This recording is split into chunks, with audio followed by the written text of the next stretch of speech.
Hola, buenos días a todos. Otra semana más abrimos la ventana al mundo de Aragón Exterior.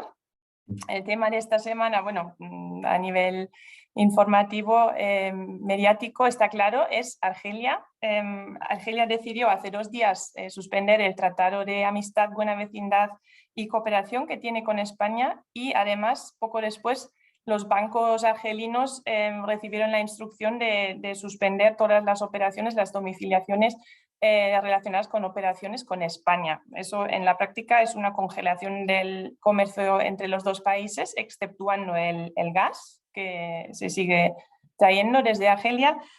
Hay unas cuantas empresas aragonesas que tienen presencia fija en Argelia y otras muchas que venden en ese país, otras también importan desde Argelia. Os voy a dar algunos números. 134 empresas aragonesas vendieron el año pasado a Argelia, aunque los que lo hacen de forma regular por un importe mayor a 50.000 euros son una treintena más o menos. Las importaciones, bueno, los principales productos son sobre todo papel, más de la mitad de los productos de papel y cartón, pero luego fundición, maquinaria, abonos, productos químicos, están vendiendo una gran variedad de productos a Argelia. Las importaciones fueron unos 40 millones de euros el año pasado, más por supuesto el gas, pero como ya he dicho en este caso el gas no se ha dejado al margen de este conflicto. Bueno, estamos muy agradecidos hoy de que nos atiende Alfonso Tapia, nuestro delegado en Argelia, que como os podéis imaginar está bastante liado estos días, desgraciadamente, ¿no? con toda esta situación. Bueno, ¿qué tal, Alfonso? Vosotros tratáis con muchas empresas españolas con intereses en Argelia, también tratáis con muchas empresas argelinas. ¿Cómo están recibiendo esta noticia, esta situación? ¿Se lo veían venir o les ha pillado por sorpresa también? Hola, buenos días. Pues primero de todo, gracias por invitarnos aquí, que sí, llevamos unos días un poco caóticos con la cantidad de información que hay y Sí. nunca estamos en primera plana en Argelia y ahora pues en toda la prensa nacional y en Argelia sobre todo también pues estamos en primera plana. Entonces, pues nada, estamos viviendo, pues nos están llamando muchas empresas, tanto argelinas como españolas. Estamos, evidentemente tenemos ahí la oficina pues a rebosar de consultas y de cosas, pero en Argelia la inflamación por lo menos lo que percibimos nosotros allí es mucho menor. O sea, incluso los medios están haciéndose eco de las noticias que hay en España y de esa confrontación un poco entre oposición y gobierno, que no sea una decisión única. Y los medios argelinos, el 80% de sus noticieros y de las noticias es haciéndose eco de manifestaciones que hace el portavoz de Vox o de Ciudadanos, del PP, en fin, haciendo un poco, viendo que ha sido una repercusión muy alta la que ha tenido en España el tema del documento este que hablabas de la Asociación Argelina Bancaria, de las domiciliaciones y estas cosas. Sí, y ahí la gente tampoco se lo veía venir, las empresas con las que tratáis vosotros. ¿Os ha pillado a todos por sorpresa? No, vamos a ver, Argelia es que el tema del comercio estamos acostumbrados, por desgracia, a mucha aleatoriedad y a muchos problemas, y de buenas a primeras se restringe un producto, restringen otro, o el semiterminado o el de reventa.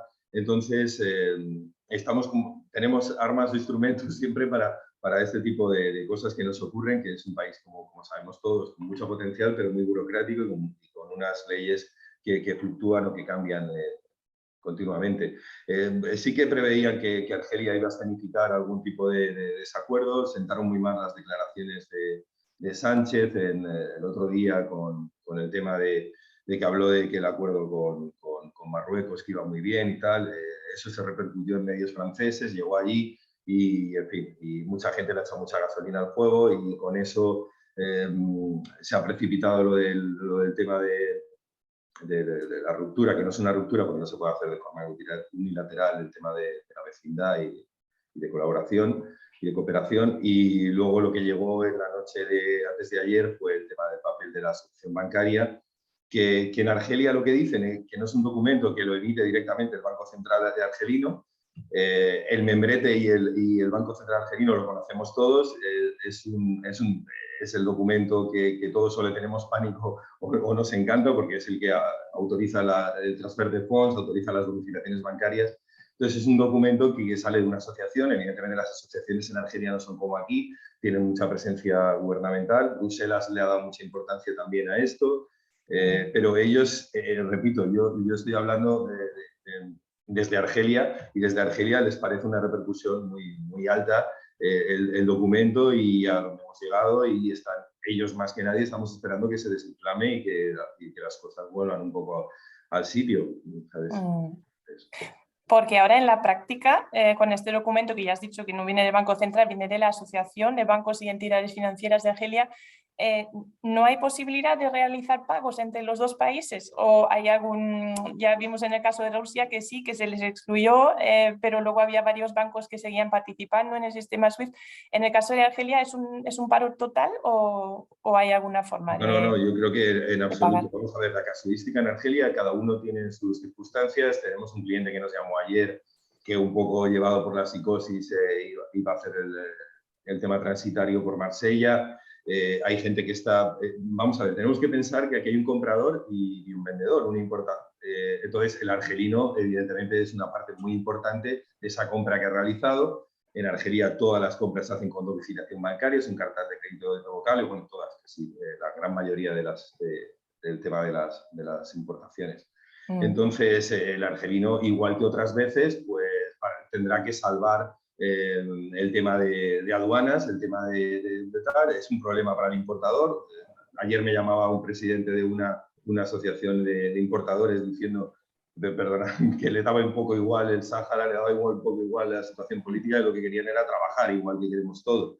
Entonces, es un problema ya de estos dos agentes que con su naviera o con su operador logístico que tendrán que arreglarlo. El documento dice que se congelan, ellos repiten hasta la sociedad que la palabra es congelar, no prohibir.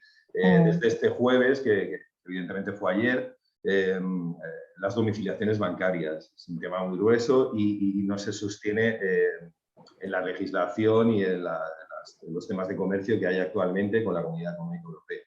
Pero cada situación tiene solución, se tiene que tratar de forma independiente y depende de la fuerza que tenga el argelino o en este caso el que tenga la mercancía despachada, pues van a ser casos, evidentemente nos perjudica a todos y no es una situación agradable y va a ser muy disuasoria de gente que está emitiendo ahora mismo sus cartas y sus compras, pues es una situación muy fastidiada, igual que lo es para nosotros, que estábamos en procesos de captación, estábamos con temas muy interesantes y que evidentemente esto que acaba de hacer, pues no nos viene bien, ¿sabes?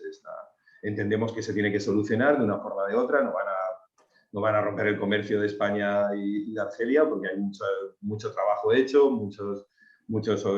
gente que está haciendo muy buenos trabajos, muy buen producto, muy buenos servicios y eso y tenemos soluciones evidentemente para, si las cosas se ponen regular, pues intentaremos buscar otros agentes o operar desde Portugal o operar, que repito, no vamos a llegar a esos casos, pero tenemos solución para cada caso en concreto.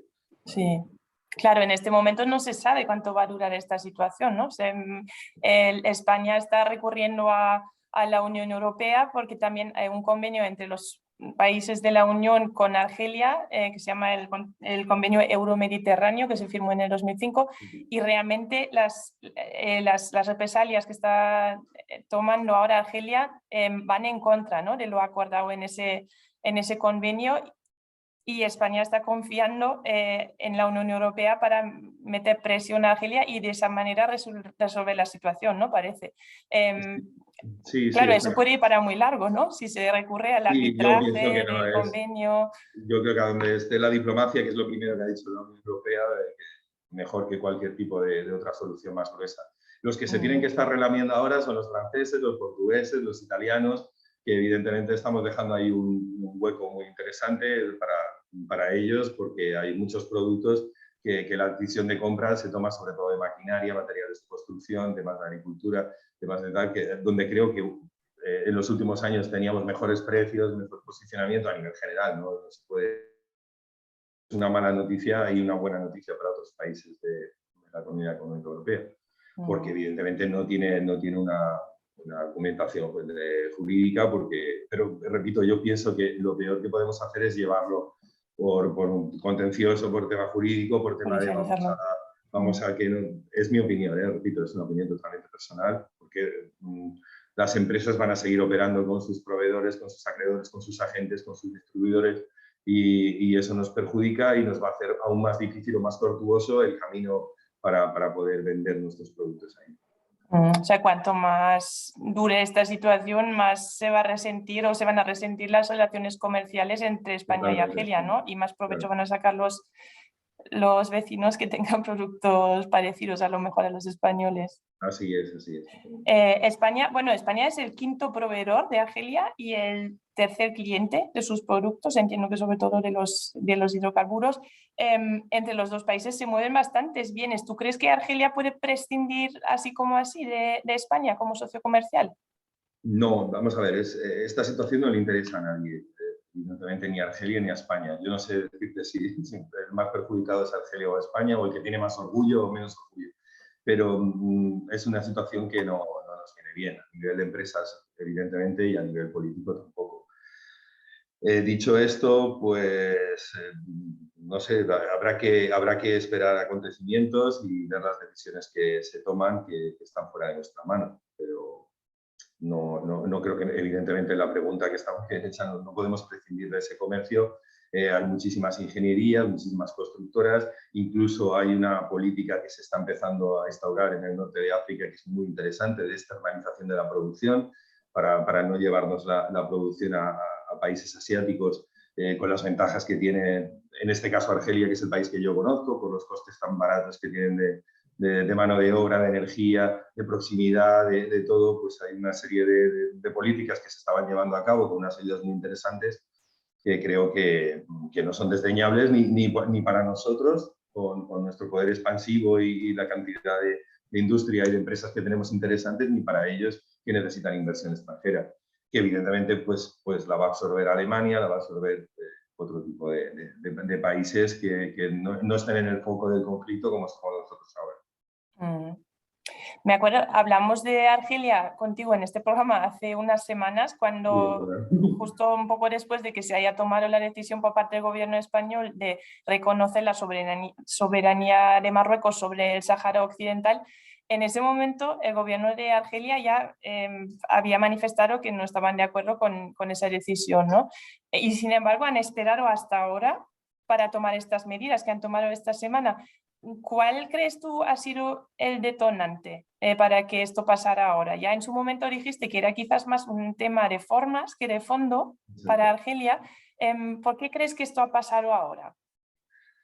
Pues lo que comentábamos antes, parece ser que han sentado muy mal las declaraciones, que, en fin, yo he visto las declaraciones del presidente de España y en fin, tampoco es, lo que habla es que el reciente acuerdo que he firmado con Marruecos, o que he establecido con Marruecos, que como que estaba dando sus frutos, y eso pues no ha sentado bien. Ha sido básicamente el detonante, han sido esas declaraciones que se han hecho públicas en Francia, los medios argelinos, y aunque mucha gente dice que lo de romper el acuerdo de vecindad estaba ya preparado o estaba ya en la cocina, ¿no? para salir en breve, pues posiblemente haya sido el detonante. El resto, pues que quizás sea más grave, porque el acuerdo que incluye cosas como visitas institucionales, o sea, visitas de alto rango entre los dos países que no están cumpliendo, otras series de temas de cooperación, que a lo mejor pierde más Argelia que España, pues era más un tema político. Lo que nos acaece es más importante el tema comercial, la repercusión que ha tenido la carta del tema bancario y el efecto disuasorio que tiene para los dos países a nivel de comercio, ¿vale? Pero el detonante ha sido las declaraciones del Parlamento del otro día de Pedro Sánchez. Desde luego es bastante preocupante que ahora parece que muchos conflictos que son políticos, ¿no? Geopolíticos, se están llevando al campo del comercio internacional, porque va a hacer mucho daño en el trabajo de mucha gente y muchas empresas, ¿no? O sea, yo espero que se resuelva pronto, tú todavía más. Sí, tenemos muchas ganas de que se solucione pronto. Y tenemos soluciones, porque hay soluciones para todo. Nosotros lo que queremos, me pongo en el lado de las empresas porque trabajamos con las empresas codo a codo, tanto las argelinas como las españolas. Ahora, evidentemente, esta semana es un mal momento para convencer al argelino que compre producto español y al español que hay una demanda interna y una cantidad de proyección, porque el país sigue teniendo un crecimiento muy alto, una estabilidad que no tenía estos últimos años, la balanza de pagos, en fin, las bondades económicas o comerciales de Argelia siguen estando ahí, y a ver si ayuda un poco la política y volvemos a retomar todos los temas comerciales que hay ahí y todas las acciones que estaban dando sus frutos.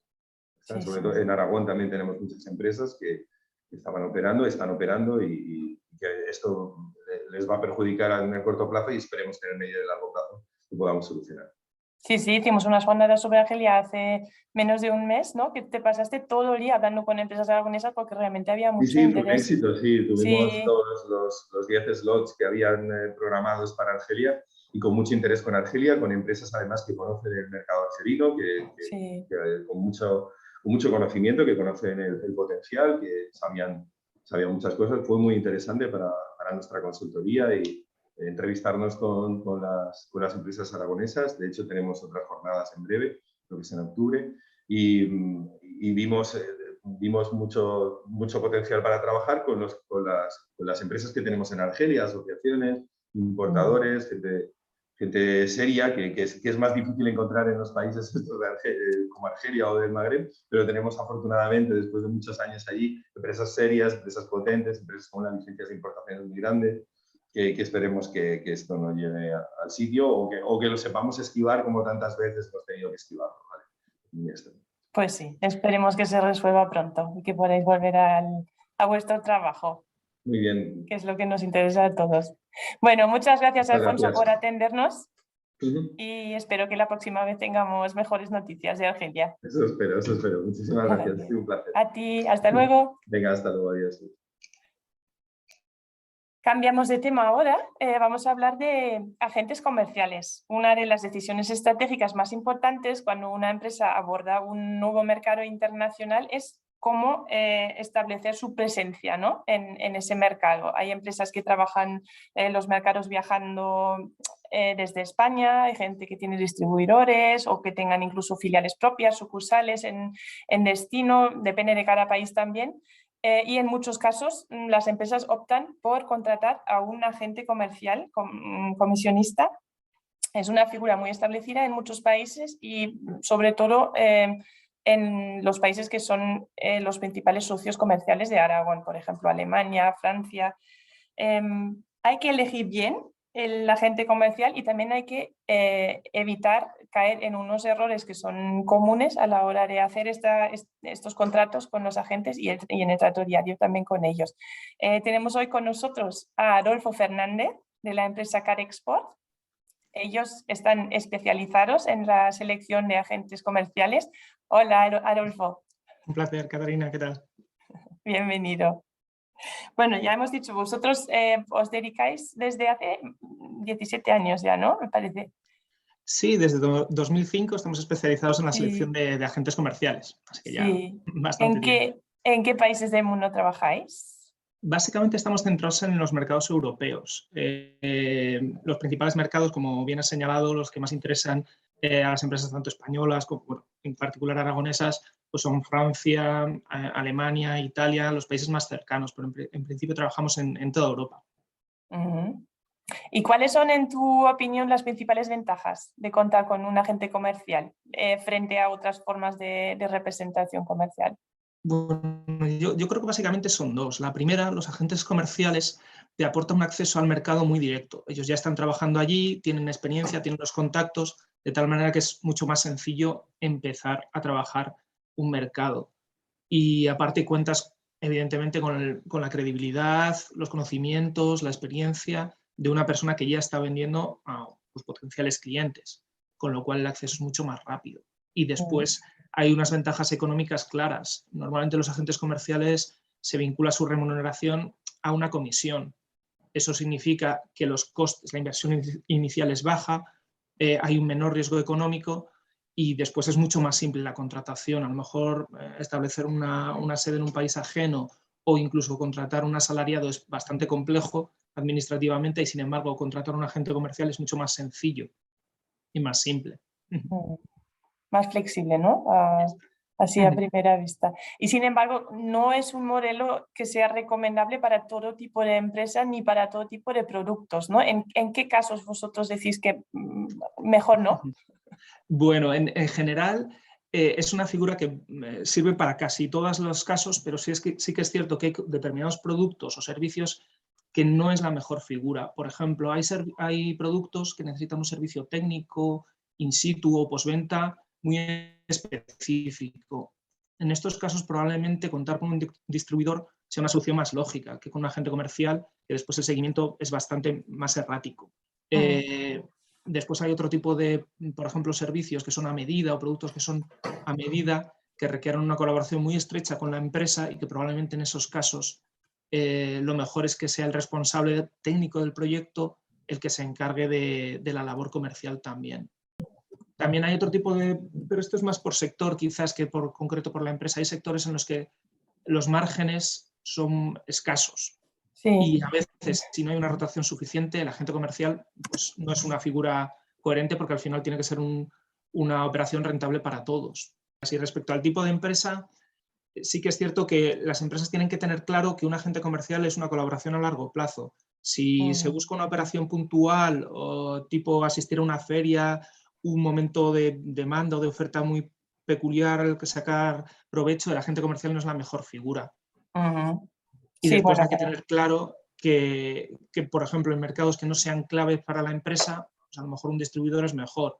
Dejas tu producto, si funciona perfecto, si no te olvidas, es más cómodo, digamos, que no un agente comercial que sí que requiere tu soporte.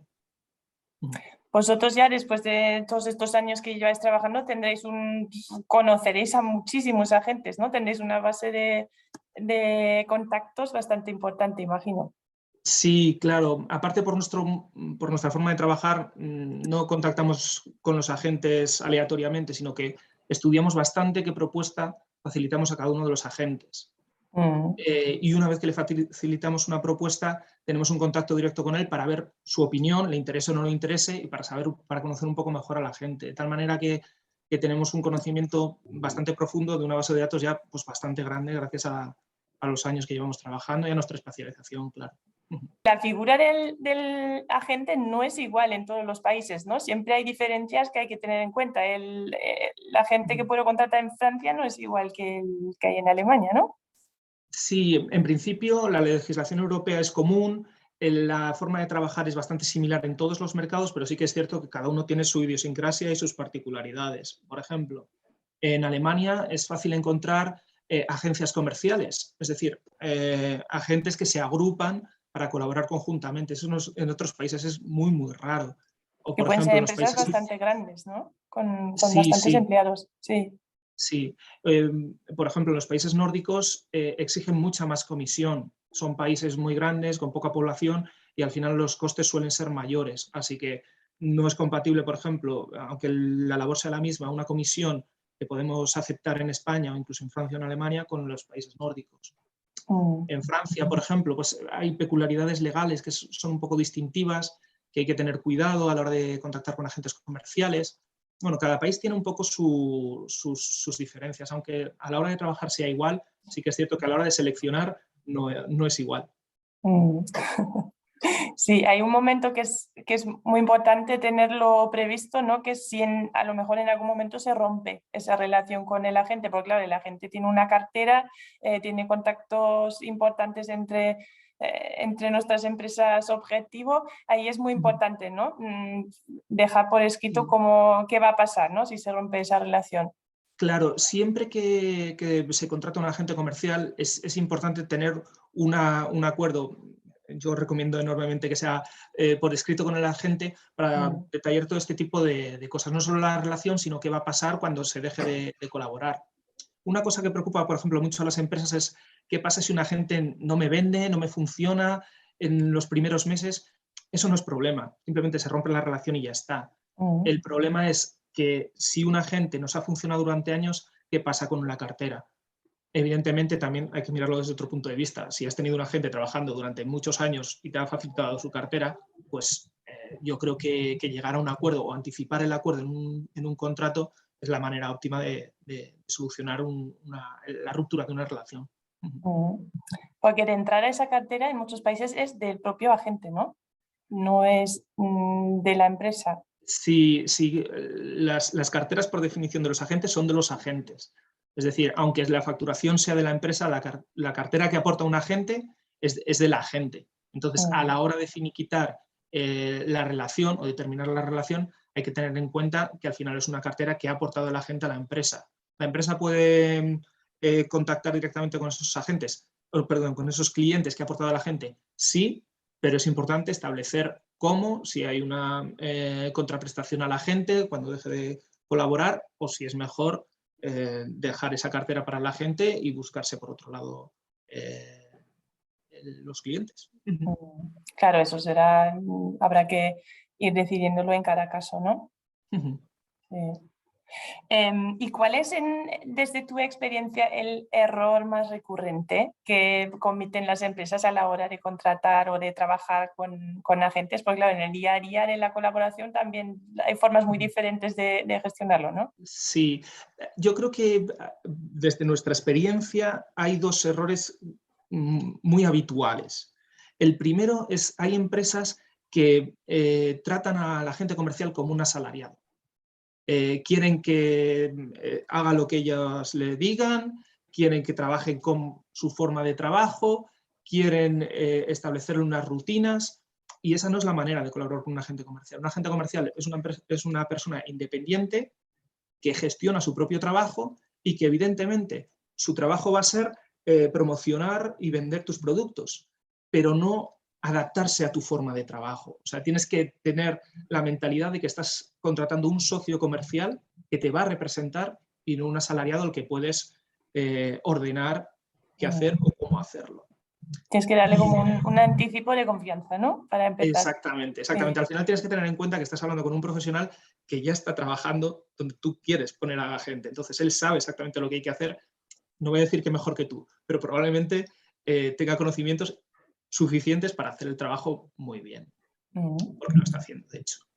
Y después otra cosa que yo creo que las empresas en algunos casos cometen error es muchas veces contratan a un agente comercial que al final es un asalariado, perdón, que es un comisionista, trabaja a comisión. Y muchas empresas seleccionan un agente comercial y dicen, vale, tengo mi agente comercial, y se olvidan de darle soporte. Al final, un agente comercial tiene que involucrarse con tu empresa, tiene que ser un socio muy cercano a ti porque te representa y tienes que darle apoyo técnico, apoyo comercial, formación, y de esa manera tendrás a la gente involucrado. Si simplemente dices, tengo un agente, a ver si me vende, y te olvidas de la gente, el agente probablemente no dé lo mejor de sí, porque al final va a notar una falta de apoyo. Entonces es importante que cuando encuentres un agente comercial adecuado, le des un soporte, estés intentando ayudarle en lo posible y que tengas una comunicación fluida en todo caso, hasta que haya ventas, que muchas veces no es una espera de 2-3 días. A veces, depende del producto o del servicio que tengas, son meses los que pasan hasta que realmente se concreten el trabajo de la gente, y es importante darle soporte en todo momento. O sea, es una relación un poco sui generis, ¿no? O sea, ni es un empleado propio, ni tampoco es alguien que tú dejas y que haga su trabajo. Hay que implicarse, pero con el tono adecuado, ¿no? Digamos. Exactamente, exactamente. Ahí simplemente tienes que intentar que la gente tenga el soporte adecuado, el soporte que necesita, asegurarte que lo tiene, pero dejarle hacer en cuanto a su planificación de visitas, en cuanto al feedback que te pueda dar de mercado. Evidentemente, el agente te va a dar feedback de mercado, pero a lo mejor no le puedes imponer, oye, házmelo en este formato, en estas fechas o tal. Lo importante es tener una comunicación fluida y dejar que la gente ejerza su profesión. Hay muchas empresas que consideran, es una pregunta, que consideran la gente como una herramienta quizás más bien para abrir un mercado, porque claro, pagar comisiones durante toda la relación con el cliente, al final eso es dinero, ¿no? Y hay empresas que quizás quieren la gente solo para abrir el mercado y luego quieren llevarlo por su cuenta cuando ya los clientes estén hechos. Hay muchos casos así. Sí, hay casos así, hay muchos casos que la empresa, la figura del agente comercial la utiliza como una pica para abrir mercado. Una vez que está establecido, se puede plantear si pues, contratar asalariados para que evidentemente tengan un control mayor del mercado y demás. Pero también es muy habitual que empresas líderes del mercado utilicen agentes comerciales. Al final es una figura que funciona bien. Si encuentras los agentes adecuados, es una figura que puede servirte a largo plazo perfectamente. Entonces, depende un poco de la estrategia comercial de la empresa y demás. También es bastante habitual contratar a agentes comerciales y, si funcionan muy bien, ofrecerles formar parte de la empresa como asalariados. Eso, hay agentes que lo aceptan y hay agentes que no, pero para las empresas también es una práctica, digamos, habitual. Sí, dependerá de cada agente, ¿no? De la cartera que tenga al margen de tu empresa y de la estructura a lo mejor también que tenga. Claro, exactamente. Vale. Bueno, vosotros asesoráis a las empresas, les ayudáis a encontrar el agente idóneo, y si alguna empresa está interesada en contactar con Adolfo, puede escribirnos, llamarnos y les pondremos en contacto. Perfectamente. Claro. Muchas gracias, Adolfo, por contarnos todo esto. Nada, gracias. Un placer. Un saludo. Adiós. Ahora vamos con otro tema, otra vez totalmente diferente. En la próxima semana celebraremos aquí en Zaragoza la tercera edición de nuestro encuentro internacional Contract, que se organiza siempre por AREX en colaboración con las cámaras de Aragón y de la asociación UMEX, en el marco del Plan Contract Aragón. El canal Contract, bueno, ya muchos ya lo sabréis, es el canal de distribución dirigido a proyectos de arquitectura y diseño con grandes clientes, normalmente clientes corporativos, clientes institucionales, por ejemplo, proyectos hoteleros, de entretenimiento, hospitales, colegios, etcétera. Y tienen un poco sus propias vías, ¿no?, de venta. Como en las anteriores ediciones del Encuentro Contract, esta vez también vamos a traer a una decena de prescriptores internacionales que van a estar aquí en Zaragoza durante 3 días. Van a debatir con las empresas sobre la actualidad del sector, van a visitar a empresas, mantener reuniones B2B con las empresas aragonesas. Y bueno, va a ser un evento muy interesante, seguro, como también en las anteriores ediciones. Antes de este evento hemos hablado con 2 de sus protagonistas. Roberto Velasco es uno de los prescriptores internacionales que van a venir. Él es arquitecto, dirige la sede en México DF del despacho KMD Architects. Algunas de las empresas de Contract ya lo conocen porque le visitaron en su despacho hace 3 años cuando hicimos una misión comercial a México con las empresas de Plan Contract. Él no ha estado en Aragón todavía, ya lo veréis en la entrevista, pero tiene muchas ganas, ¿no?, de retomar esta conversación porque en el medio pues, ocurrió la pandemia y entonces se han visto un poco interrumpidas. Además es un gran fan de Goya, con lo cual está muy ilusionado también de visitar esta tierra. Y por otro lado hemos hablado con una empresa aragonesa. Raimundo García Figueras es el director general de la empresa zaragozana Ariño Douglas, que fabrica vidrios y exporta más del 80% de su producción. Raimundo estará también participando en el encuentro Contract. Él estará en la mesa de debate para debatir con los prescriptores internacionales y con las empresas aragonesas. Hemos hablado con los 2, como siempre cuando intervienen ponentes desde Latinoamérica, pues lo hemos grabado antes por no hacerles madrugar tanto. Os pongo el vídeo, bueno, y espero que vosotros disfrutéis tanto como yo de esta conversación entre 2 grandes conocedores de Plan Contract. Hola, buenos días a los 2. Bueno, buenos días y buenas tardes. Buenos días, muy buenas tardes. Para ti buenos días, ¿no, Roberto? Tú estás en México, en DF. donde Sí, tenéis vuestro estudio, pero vas a viajar la semana que viene a Zaragoza para estar con nosotros en el tercer encuentro internacional Contract, que se celebrará el día 15 y 16 de la semana que viene. ¿Es la primera vez que viajas a Aragón o has estado ya antes? No, nunca he estado en Aragón. Tengo muchas referencias de Aragón por muchos amigos, muchas referencias de Aragón porque soy un fanático de Goya y entiendo que nació ahí, en Zaragoza, creo, en la Sí, finca del pues todos. Sordo, y me emociona muchísimo por ese tema también, aparte de lo de conocer nuevos amigos. Muy bien. Y ya, bueno, algunas empresas aragonesas ya las conociste hace 3 años además, cuando Sí, tuve hicimos el gusto una de misión recibir comercial. sí, tuve el gusto de recibir una comisión, me parece que le llamaron, vinieron 12, 13 personas. Una misión, Entre sí. ellas Raimundo, vino Secure Stone, que ya está haciendo negocio acá, Eduardo Casabón, Sí. y algún par más que ya no recuerdo sus nombres, pero me espero que me los vuelva a encontrar por allá y reanudar la conversación, porque es una conversación interrumpida por la pandemia, obviamente, que estaba todo por el futuro y después nos picó esto de la pandemia. Pero por eso este encuentro es importante, porque vamos a reanudar esa conversación. Ujú. Bueno, cuéntanos un poco qué tipo de proyectos llevas tú entre manos. He visto que tu despacho hace de todo, muchos proyectos muy, muy bonitos. ¿Qué tenéis entre manos en este momento, por ejemplo? Mira, te puedo contar una historia de 7 horas, pero no veo el caso porque Raimundo va a decir por qué habla tanto este tipo. Pero te voy a contar la que está pasando ahorita. Afortunadamente sí tenemos mucho trabajo y siempre lo hemos tenido, pero ahorita con el tema de la pandemia, la situación en la post-pandemia, cuando estamos regresando este enero del 22 regresamos, full, o sea, ya ahora sí full, se dio el fenómeno de la hospitalidad. Yo siempre tuve mucho más carga en la parte de entretenimiento y centro comercial, uso mixto, Ujú. y ahorita vino, haz de cuenta que el mundo quiere vacacionar o no sé qué está pasando, pero traemos bastante hotel. De hecho, por ahí traemos unas opciones en Guyana, que nunca he ido a Guyana, pero voy a ir. Traemos opciones en España, traemos opciones en todo el Caribe mexicano, en Los Cabos.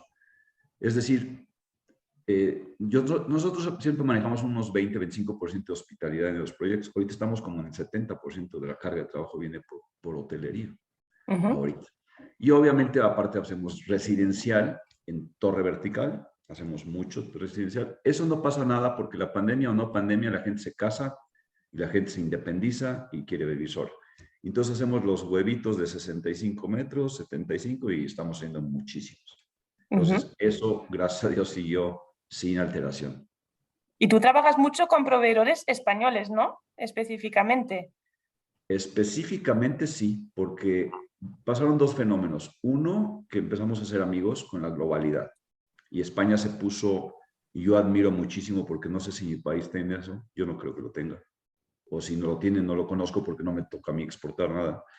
Pero España tiene una organización impresionante en cada autonomía, creo que le llaman ustedes a los estados, las regiones. Las autonomías. Una impresionante organización de empresariado. Me imagino que tienen sus cámaras de comercio, no sé cómo le hagan. Pero esas están tan bien organizadas como ustedes que Aragón sale al mercado latino buscando opciones. Pues, finalmente hay 500 millones de habitantes acá. Y son unos países que yo llamo, al menos el mío, un país en desarrollo. Siempre está en desarrollo, nunca llega a desarrollarse. Pero por mí que nunca llegue, porque como siempre está desarrollándose, pues siempre hay trabajo. Es un mercado menos apretado que el europeo, que ya está muy saturado. Y Sí. acá pues está todo por hacer. O sea, acá hay 120 millones de habitantes. Digo, obviamente hay 40 millones de pobreza, pero lo otro es una locomotora que está haciéndose diario. Entonces, Ujú.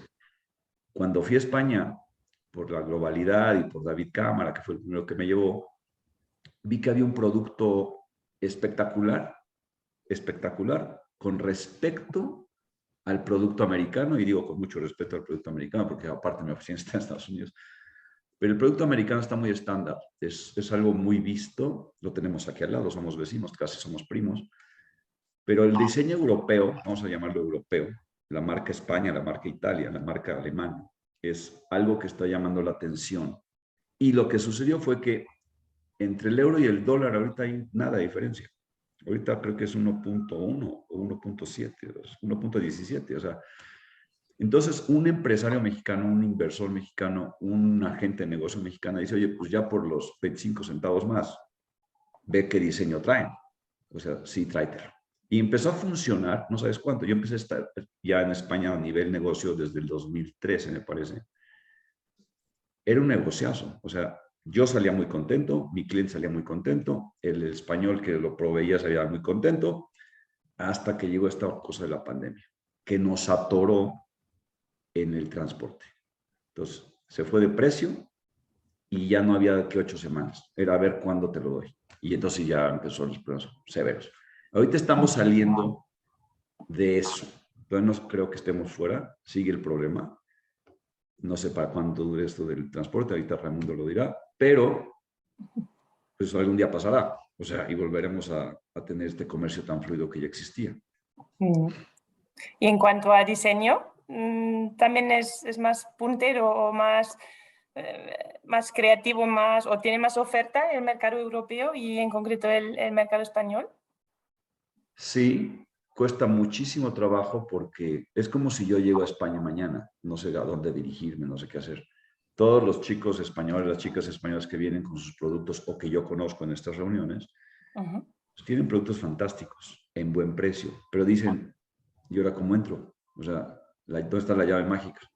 Y yo siempre lo que digo es que no es, o trato de ayudar así, diciendo, no es por medio de arquitectos como yo. O sea, sí te compro, y a lo mejor te compro, es un goteo, pero hay que entrar en algo que ya esté organizado, o sea, en distribuidores que estén ya aquí fuertes y que complementen su oferta con lo de ustedes, o con gente que se los represente aquí, porque no estar visitando arquitectos, porque la verdad es que en México, país, estoy hablando otra vez de cosas raras para ustedes, porque este país tendremos 10 oficinas como la mía, o sea, grandes. Los demás hay muchas, pero las grandes son 8 o 10. Esas 8 o 10 controlan básicamente el mercado grande.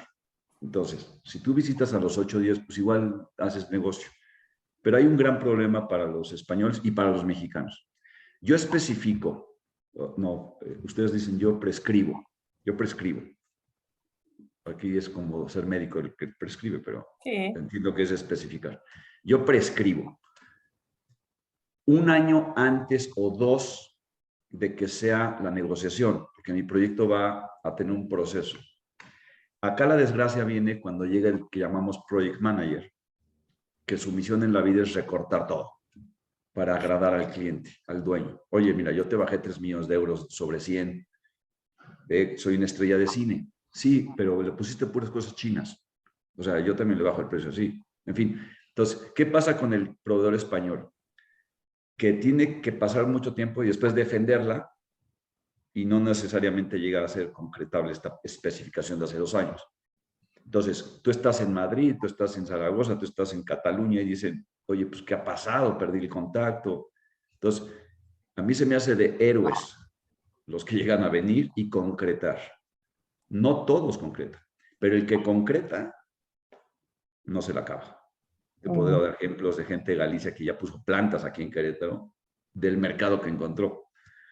O gente que vino del País Vasco y puso plantas ¿por qué? Porque ahora están maquilando acá, se dieron cuenta que la mano de obra acá es una quinta parte de ustedes, y está exportando a España su propio producto. O sea, resultó al revés. Entonces, eso pues son vías de comunicación que no teníamos, vías de negocio que no teníamos previstas y que salieron maravillosas. Sí, sí. De muebles de Valencia que se están haciendo en Querétaro. Claro. Hay mucha relación ahí mutua, sí, ¿no? Es que estamos ya sí. entrelazados comercialmente. Sí. Bueno, también tenemos aquí representado el otro lado, ¿no? El fabricante. Bueno, Raimundo, ya te hemos introducido antes. Vosotros sí que estáis presentes en varios países europeos, estáis en Asia, en Latinoamérica, además en muchos proyectos bastante emblemáticos. ¿Cómo lo hacéis vosotros para entrar en esos proyectos? Entiendo que cada país es un poco diferente, pero ¿con qué receta vais? ¿Trabajáis con distribuidores o con algún tipo de representantes en los países o cómo lo hacéis? Bueno, cada país es un mundo, pero sí que efectivamente lo que dice Roberto es clave. Hay que adaptarse a cada país específico en el que estás y hay que hacer una inversión a medio y largo plazo. Y además entender exactamente el país en el que estás. Nosotros exportamos el 80% de nuestra producción y lo hacemos básicamente casi toda Europa, porque desde hace 60 años que existe la empresa, pues llevamos 25 años establecidos en lo que en mi territorio, que es el vidrio, lo que es la meca del vidrio, que para mí es el Reino Unido, ¿no? Que es Londres y todos sus edificios y todo, que es donde nos compran el valor añadido que nosotros podemos añadir en el tema del vidrio.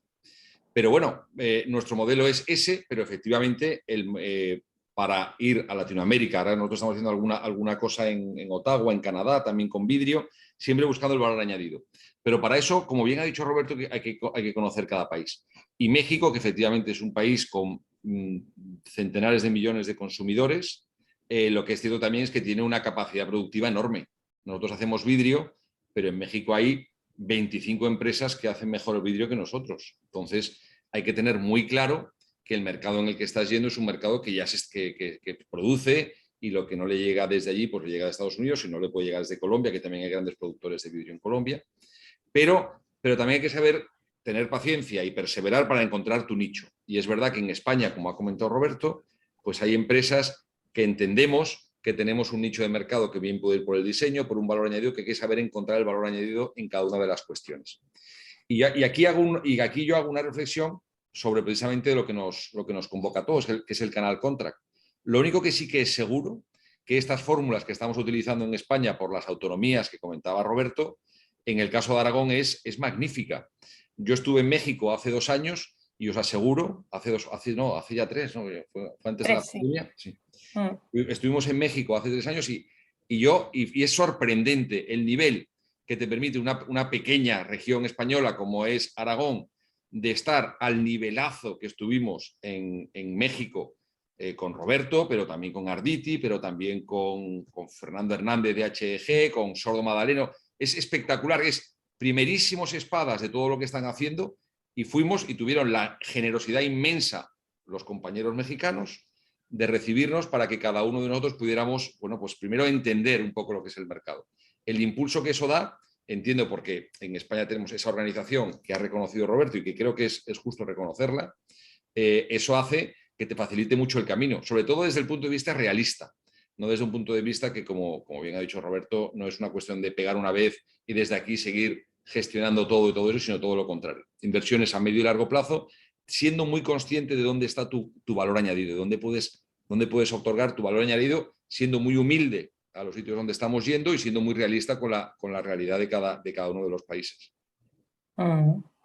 Bueno, vosotros, ¿dónde os posicionáis en el mercado? Porque yo no sabía nada de vidrio, he leído un poco ahora sobre el producto y me ha sorprendido que es un producto muy técnico, ¿no? Que tiene que tener tantas especificaciones, puede aislar del frío, del calor, del ruido, dejar entrar más luz o menos luz. Tiene muchísimas cosas que a lo mejor no vemos, ¿no? Los que no estamos en el sector. Al final el vidrio efectivamente puedes ir desde un vidrio muy básico a complicarlo. Yo creo que tras la pandemia y con estas nuevas soluciones de habitabilidad que nos da un poco la pandemia y hacia donde vamos a ir, yo creo que la gente que tratamos un vidrio más complejo, de más calidad, con más capas, con más confort, más caro, vamos a tener también una posibilidad. Pero bueno, nosotros, en nuestro caso el 70% lo hacemos los grandes edificios de Londres, de París, de Madrid, de Barcelona o de Berlín, o donde nos los contraten. Son vidrios muy complejos, con triples acristalamientos, con sus capas, sus historias y tal. Y el 30% lo hacemos para el ferrocarril, que es un sector muy exigente y que como curiosidad somos los que hacemos el 100% de todos los vidrios del tranvía del tranvía de Toluca o el metro de Toluca, que creo que está allí, que todavía no está en funcionamiento, me parece, ¿no, Roberto? Ni hablemos del tema, pero no está en funcionamiento. Bueno, pues nos llegará, dentro de poco nos pedirán las reposiciones y todavía el esto no está. Pero con esto quiero decir que en nuestro caso, en el caso de Ariño es una empresa 100% aragonesa, que no hemos necesitado el internacionalizarnos para crecer, o sea, no es necesario que nos deslocalicemos para internacionalizarnos. ¿Okay? Porque fabricáis el 100% aquí, ¿no? En la fábrica de Zaragoza, sí, el 100% en la fábrica de Zaragoza. Y es verdad que a través de la prescripción, de la especificación, es donde nosotros conseguimos ganar. Y a partir de la especificación tenemos 2 años, Roberto lo ha dicho perfectamente. Donde mejor entramos es con los arquitectos. A los arquitectos les convencemos, porque realmente nuestro producto es muy bueno. Yo no llevo aquí mucho, pero nuestro producto es muy bueno. Pero en esos 2 años es donde empieza todo el mundo a quitarle propiedades al vidrio y acaba viendo una hoja de papel de vidrio con choles, y tenemos que intentar mantener esa especificación a un precio competitivo. Y por eso digo que tras la pandemia, que todos somos más sensibles con la economía circular, que todos somos más sensibles con el confort y que todos somos más sensibles con la huella de carbono que dejamos, pues bueno, pues yo creo que es una buena oportunidad para que los edificios del resto de lo que nos queda del siglo XXI, pues los hagamos de una forma más ecosostenibles, que generen menos consumo de aire acondicionado o menos consumo de calefacción, etcétera, etcétera. Entonces, yo creo que tenemos una buena posibilidad, los que apostamos por el valor añadido. Sí, en el plan Contract, los webinars y los eventos que hemos celebrado estos últimos 2 años se hablaron mucho, ¿no?, de la tendencia de la sostenibilidad. Y vosotros a principios de este año vais a lanzar un nuevo producto, ¿no? Unas ventanas que son 100% reciclables. Sí. ¿Qué es lo novedoso de estas ventanas? Hablando de productos punteros que vengan de España y en este caso concretamente Aragón. Básicamente es una ventana un poco... Básicamente es que la ventana no tiene marco de aluminio. Es decir, todo el tema del aluminio, donde va la empuñadura, donde va todo el tema del resto del herraje, es 100% vidrio. Es una cosa sorprendente. No me es sencillo explicarlo. Te lo enseñaré, Roberto, cuando vengas la semana que viene o cuando vengas por aquí, porque es chulísimo. Es decir, es un proyecto que tenemos, es una joint venture hecha entre Ariño y AGC, que es una multinacional japonesa del vidrio, con fábricas por todo el mundo, y la patente se la han cedido para Ariño en Europa, ¿vale? En Europa y para Latinoamérica yo creo que también haremos algo. Básicamente es que es todo vidrio, con lo cual eliminamos el aluminio, solamente el aluminio se queda en el marco, que puede ser madera también, lo que va a la fachada. Tienes un 30% más de visibilidad, es un triple acristalamiento. Tienes más seguridad, mejoría acústica también, y lo que tenemos que intentar es meter esto en el mercado sin que los amigos de Schuco o de Tecnal o de todos los que venden aluminio se molesten, porque bueno, y que hay de lo mío, ¿no? Que hay de lo mío, eso es lo malo. Pero bueno, es básicamente mostrar, porque hay público para todo. Nosotros ese tipo de ventana pues será el 0,1% del mercado el que lo quiera tener, esos ventanales o los vidrios que automáticamente por el sol se van regulando y se van oscureciendo solamente en Santuitive, que son patentes americanas que también estamos desarrollando. Al final lo que hay que demostrar es que estamos un poco en la vanguardia de lo que se está desarrollando y que tenemos la capacidad industrial en la fábrica que tenemos en Zaragoza de 35.000 metros, bueno, pues para que realmente los motores de todo esto, que no somos nosotros, sino que son los arquitectos punteros del mundo, pues que estamos a la altura para hacer pruebas con ellos, para estar junto a ellos en lo que se quiera ir desarrollando desde el inicio, y entendemos pues que en un porcentaje de los casos podremos seguir incluso hasta el final, y en muchísimos pues nos iremos cayendo por el camino, pero bueno, es parte del juego, es a lo que jugamos nosotros y nos va bien. Bueno, ya ves, Roberto, hay muchas cosas que descubrir en Aragón. Y bueno, también hay muchas cosas que hablar. Vosotros os veréis la semana que viene en el Encuentro Internacional Contract aquí en Zaragoza. Y bueno, nosotros tenemos muchas ganas de recibiros. Muchas gracias a los dos. Yo quiero decir una cosa, déjame decir una cosa. Dime, a ver. Perdona, yo animaría a todas las empresas aragonesas a asistir en la medida de lo posible, que tengan el mínimo interés en conocer de primera mano con los primeros espadas que van a venir, no solamente de México, que viene Roberto, sino de otros sitios, porque es una ocasión única de conocer de primera mano por la generosidad de los ponentes que van a venir, por el nivelazo de los ponentes que van a venir, de conocer de primera mano las verdaderas posibilidades que hay sin intermediarios, sin subterfugios, nos van a decir la realidad, y creo que Roberto ya ha dado algunas pinceladas de ello, pero también con el espíritu de que hay muchas cosas por hacer desde Aragón para el mundo. Perdona por esto. Nada, No, sí, lo has hecho estoy de fenomenal. acuerdo. Nada más puedo añadir. Muchas gracias a los dos. No, estoy muy contento, los veo la próxima semana. Y hay mucho que... Todo lo que dijo Raimundo, yo creo que voy a sacar tela para 6 horas. Aquí habéis tenido un aperitivo de lo que nos espera la semana que viene en el Encuentro Internacional Contract Aragón. Si queréis apuntaros, hacerlo rápidamente porque ya estamos en el límite del plazo de inscripción. Y con esto terminamos el programa para hoy, para esta semana. Cerramos nuestra ventana del mundo. Muchas gracias a todos y nos vemos la semana que viene. Adiós.